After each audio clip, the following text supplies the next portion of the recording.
یہ تو امام مسجد ہیں، راشن تو ان کو معاذ صاحب نے دیا تھا، لیکن یہ راشن بیچ کیوں رہے ہیں؟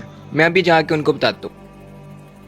امام صاحب پر تو لوگوں کا اعتماد ہوتا ہے، لیکن یہ عجیب حرکتیں کر رہے ہیں۔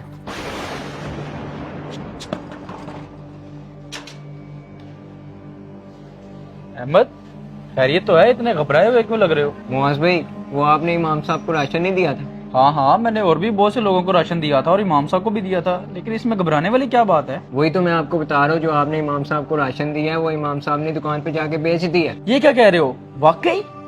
مطلب ہم نے ان کو گھر کی ضروریات پوری کرنے کے لیے رمضان کا راشن دیا تھا اور انہوں نے دکان پہ جا کے بیچ دیا؟ تمہیں پکا پتا ہے وہ امام صاحب ہی تھے؟ ہاں میں نے اپنی آنکھوں سے دیکھا ہے۔ اچھا چلا پھر ان سے اس حرکت کے جواب لیتے ہیں۔ اس کا مطلب آج کل کسی کا احساس نہیں کرنا چاہیے، لوگ ناجائز فائدہ اٹھاتے ہیں۔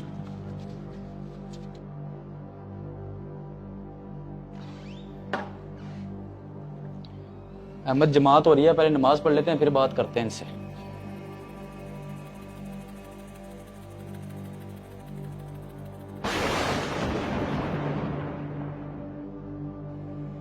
السلام علیکم ورحمۃ اللہ، السلام علیکم ورحمۃ اللہ۔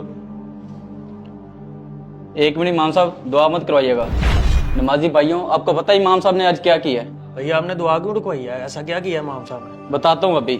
میں نے امام صاحب کا احساس کر کے ان کو رمضان کا راشن دیا تھا اور انہوں نے دکان پہ جا کے بیچ دیا۔ بتائیں امام صاحب ایسا کیوں کیا آپ نے؟ اگر آپ کو نہیں چاہیے تھا تو مجھے منع کر دیتے، میں کسی اور غریب کو دے دیتا۔ بھیا آپ امام صاحب پہ الزام کیوں لگا رہے ہیں؟ امام صاحب آپ کیوں چپ ہیں؟ جی بھائی جان یہ بالکل ٹھیک کہہ رہے ہیں، جو انہوں نے راشن مجھے دیا تھا وہ میں نے بیچ دیا تھا۔ دیکھا بھائیوں، میں نے صحیح کہا تھا نا، انہوں نے راشن بیچا ہے۔ ہاں جی امام صاحب ایسا کیوں کیا آپ نے؟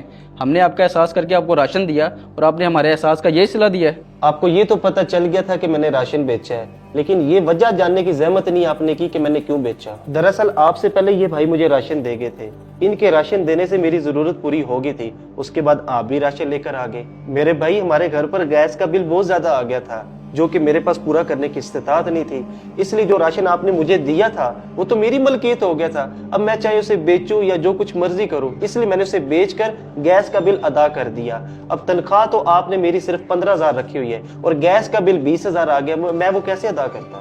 میرے بھائی امام مسجد ہو یا کوئی بھی غریب آدمی ہو، اگر آپ اس کو راشن دینے لگے تو اس سے پہلے پوچھ لیں کہ آپ کو راشن کی ضرورت ہے یا پیسوں کی۔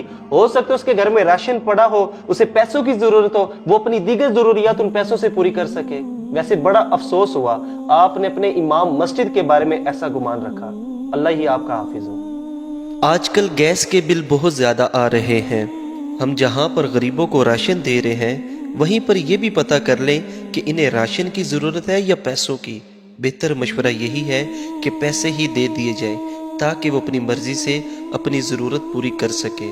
اور خدارہ دوستو، اگر کوئی امام صاحبان سے اس طرح لہجے میں بات کرتا ہے تو اسے چاہیے کہ امام کا سٹیٹس کا خیال رکھتے ہوئے ان سے بات کی جائے اور ایسے انداز میں ان سے ہرگز بات نہ کی جائے۔ اگر آپ کو ہمارا یہ میسیج پسند آیا، اسے زیادہ سے زیادہ شیئر کیجئے اور ہمارے پیج دانی بھائی کو ضرور فالو کر لیجئے۔ بہت شکریہ۔